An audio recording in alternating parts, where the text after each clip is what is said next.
All right, welcome to Becky Live. This is January 2022. It's kind of hard to believe that it's 2022 already. The topic that I've chosen to talk about this month is awareness. And if you've listened to me talk before, I've made kind of this bold statement that we have gotten to a place where we've outsourced our awareness to other people. And I've kind of hinted at different ways that I conceptualize this. And so I thought this month it might be a good time just for me to kind of share what I'm thinking about with awareness. Again, I'm Becky Andre. I'm the CEO of Vertical Leadership Consulting, where we specialize in a couple of things. One, helping leaders think more complexly, and two, helping to improve quality connections within the workplace that are meaningful and high quality. Today, let's dive into talking about awareness. So today I'm going to cover kind of what is it? What do I mean when I say awareness? I'm also going to talk about some things that I see get in our way, and then I'm going to end with just a few suggestions. So that's our roadmap. So I always like to start with kind of the origins of a word. So this is from the Oxford Dictionary. Awareness is a state of being aware. I am always quite fascinated what used to be called before. It was awaredom before. Which, kind of thinks about boredom. But anyway, it was interesting.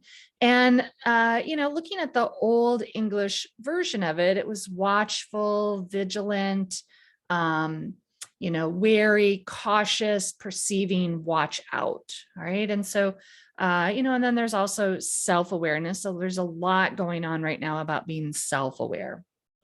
But I kind of think about awareness in four different ways. First, there's the embodied awareness of kind of what's happening in our body. And you notice the difference maybe from people that are really deeply into some sort of physical activity with their body, whether it's a dancer, an athlete, even someone that does yoga or breath work, are very aware of embodied things, of what's going on within their body and that sensing and that feeling. And we have outsourced a lot of that embodied feeling to doctors of prescribing medicine for an ailment, looking for a test result to tell us what's going on with our body. So we don't even have that deep awareness and connection always with our body anymore. There's a cognitive awareness of, there's some things that our brain does automatically filtering things out because there's just a lot going on and our brain can't handle all of that. But cognitively, we also are kind of at different developmental levels, different complexity of thinking levels, different IQ, different experiences, different learning that we've had. And so our cognitive awareness is always very different and nuanced. I see kind of an energetic awareness. I don't know if you've ever experienced Reiki or experienced energy. I definitely feel this in some of my indigenous practices. I feel this energetic awareness and connection with something that isn't embodied. There's also a spiritual awareness. And again, we have outsourced our spiritual awareness to spiritual leaders that kind of tell us how we're supposed to be thinking about things or feeling about things or activities we're doing, instead of it really kind of being an awareness for ourselves of what does that spiritual connection mean. And even the cognitive, we've outsourced letting other people tell us what we're supposed to learn or how we're supposed to learn it or what we're supposed to know. So when I talk about awareness, I'm kind of talking about all of these different aspects that we've also, in my perception, have outsourced to other people. We've willingly given up this awareness and are letting other people tell us what this awareness is. So what's it gets in the way? Well, one of the things that we know is our cognitive biases. So things about what should we remember? Do I have too much information? Is there not enough meaning? I need to act fast. I mean, there's a whole host, I'm not going to go into all of them, but there's a whole host of biases that kind of get in our way, all right? When we're dealing with complex situations or in a leadership role. A lot of these cognitive biases, interestingly enough, are really well tuned if we were living one with the land and connected to nature. It would really help us be more aware of elements for survival. And it would actually be easier to remember things. So it's kind of fascinating when we think about that. The most of our brain's history has been in the Stone Age era. A very small portion of it has been in this industrial area, and our brain is still very much set up for more of the Stone Age era. So it kind of trips us up in awareness in today's world. The other thing that really, for me, comes in is there's the worldviews. These are sets of beliefs that influence all of our perceiving, thinking, knowing, and doing. All right. And I think his name is Robert Redfield, in his book, I think it's Social Psychology, talks about, he asserts that there's only two worldviews, a dominant worldview and an indigenous worldview. Now, I tend to call the dominant worldview what it is, colonialism, all right? And indigenous, I'm okay with that word, but it also is more than that. It's more than just indigenous. I mean, indigenous is living one with the land, but there are also a lot of cultures that are relational, that have a lot of these aspects as too. So I might call it colonial and relational, but I do stay authentic to how Dr. Redfield conceptualized it. And we look at the differences of how dominant and indigenous approach fear, authority, words, nature, learning, duty, competition, thinking, connection, and things. All right. And most of us are in this dominant worldview, whether we're conscious of it or not, where everything is external to us. There's it's no surprise that we've outsourced all of our awareness. We avoid fear. We're deceptive with our words. We look to control nature or avoid it. Learning is very fragmented. We look at winning. We have very dualistic thinking. It's either this or that. We have detachment from connections, especially with people. And we're very materialistic. And you compare that to the indigenous worldview, which when they are facing fear, it's an opportunity to practice my virtue. My authority comes internal, so that awareness has to come from inside of me. My words always have to be truthful. Nature, I'm engaged. It teaches me. It's integral to my well-being. Learning is very holistic. It's not segmented. I'm learning in just the scope of living my life. I have a responsibility.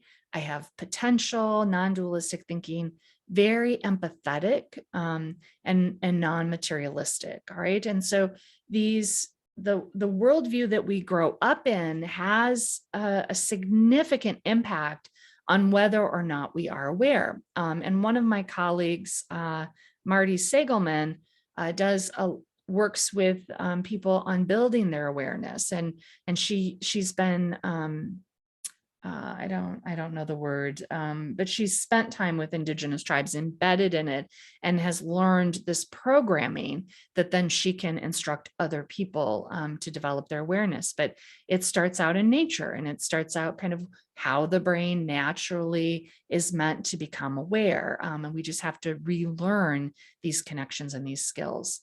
Another way of thinking about it comes from the First Nation know-how for global flourishing.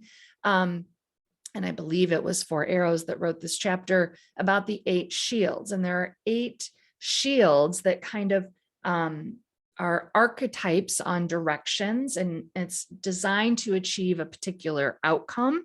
And within each of these 8 shields are 8 strands, which is a pathway of initiation. When you think about the dominant worldview, there's very little initiation, or initiation is an external force that's determining we're the right age to get a driver's license, we're the right age to vote, we're the right age to start drinking.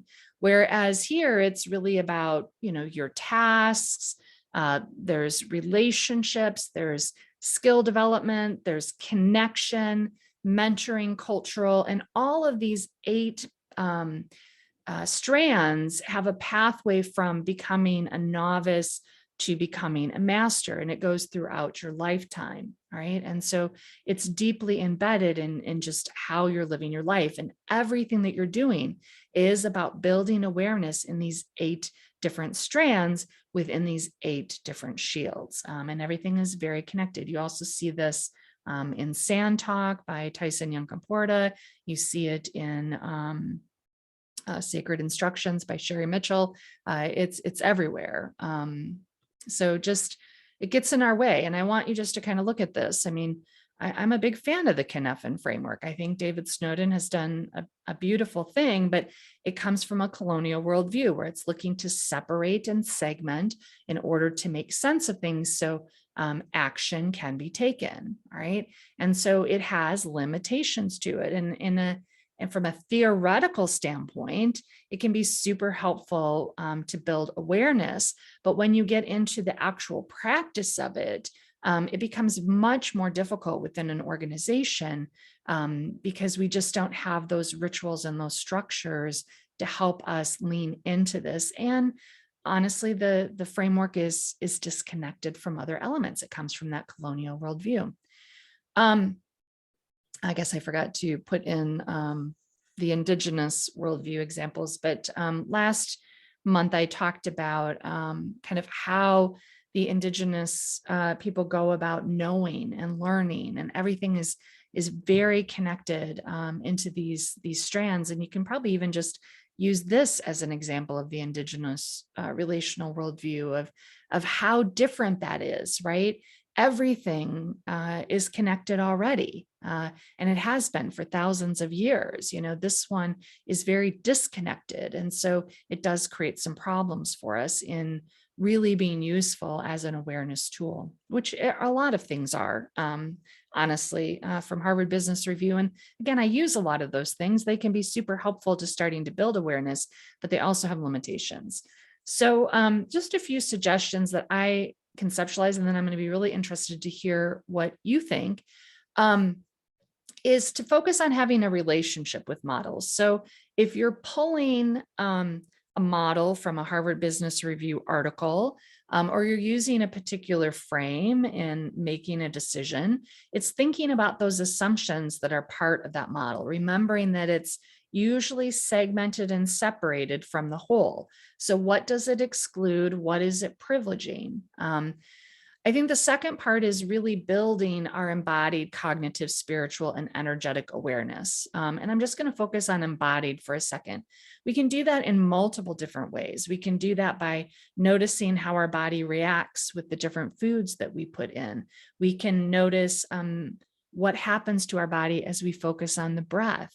If whatever physical movement we decide to do, we can be particularly aware and present in what is happening with our joints, with our muscles, all right? And even just starting to build that is beneficial.